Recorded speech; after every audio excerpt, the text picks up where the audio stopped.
continue on here from the Lackawanna Beatdown. It is the Closed Fist. I am Russ, and joining me right here, Vinnie Moon. How we doing? How we doing? Good, man. Thanks for having me. Thanks for having me. No problem, man. This debut with Ncw. Take us through that, man. How'd it debut go? for Nickel City. The fans really made me feel welcome, and I had a lot of fun. Unfortunately, the match didn't go the way I wanted it to. I didn't come out on top, and props to the other guys that I was in there with. But yeah, it was. I enjoyed it. It was, I'm happy to be here, and I'm looking forward to what the future holds, and just, yeah. 19 years old. 19 years old, yes. This is your 7th match. Take us now, your very first match. My very first match, yes.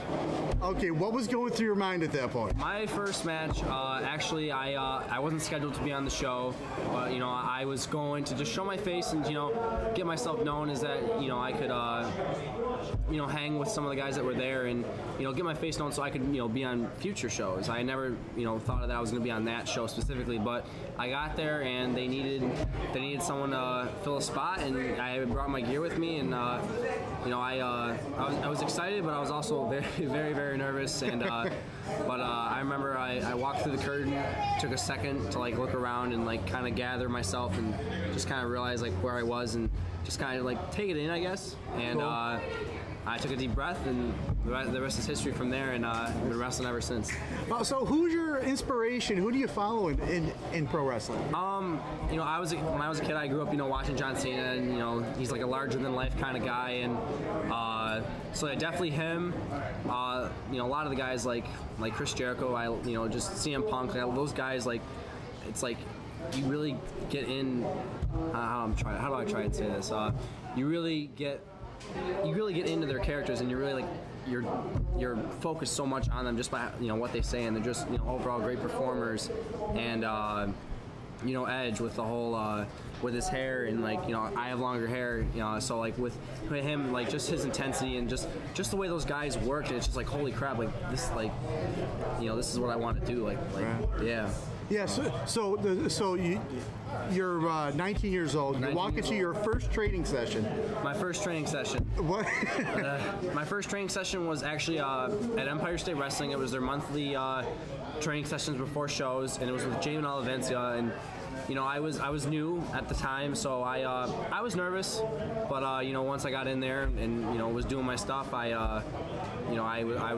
get more comfortable as I go along. I still get nervous before matches, that for me that just happens, but you got to put that kind of in your back pocket, and over time, as experience goes on and as your matches go on, as your career goes on, that'll slowly dwindle away, I hope. But I guess if you love the sport of pro wrestling, I guess in the words of Braxton Sutter, you're always going to be nervous no matter what. You're always going to be nervous. Right. So, social media. Social media. How much has social media played a part in, I guess, the expansion of the independent scene? Because it seems like it's blowing up right now. Yeah, it especially within Buffalo, Lackawanna, all these shows that are around here. It just helps us promote the shows and get to other audiences, bigger crowds and people that have never seen wrestling or have seen wrestling before, and they don't know about this show, but they know about this show. It just draws more people to wrestling shows, and people have a great time coming out, and I know I can speak for myself and a lot of the guys here, all the guys here, that we enjoy performing in front of them. Okay. Now you've obviously about a week or so ago there was an incident that happened on the independent scene, Sexy Star and Rosemary.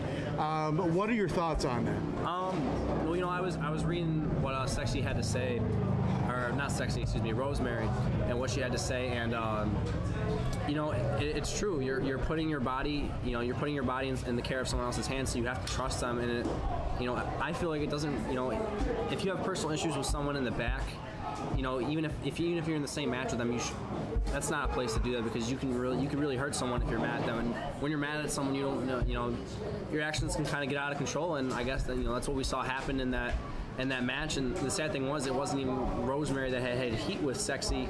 It was someone that was in the match. And unfortunately, I guess you can say Sexy or Rosemary kind of wrong place, wrong time, but for that, Sexy definitely shouldn't have done what she did, and it was just unfortunate timing for Rosemary and where she was at, and just you know, you gotta take care of the people you're in the ring with, because overall, you know, those are your coworkers. You know, this is wrestling, but you also work with these guys and girls, and it's just, you know, you really have to make sure that when you're doing stuff, you're doing it right, and you're protecting, you know, everyone. Well, thank you very much for coming on, man. Thank you for having me. No Thank problem. you for having me. We'll be back with more.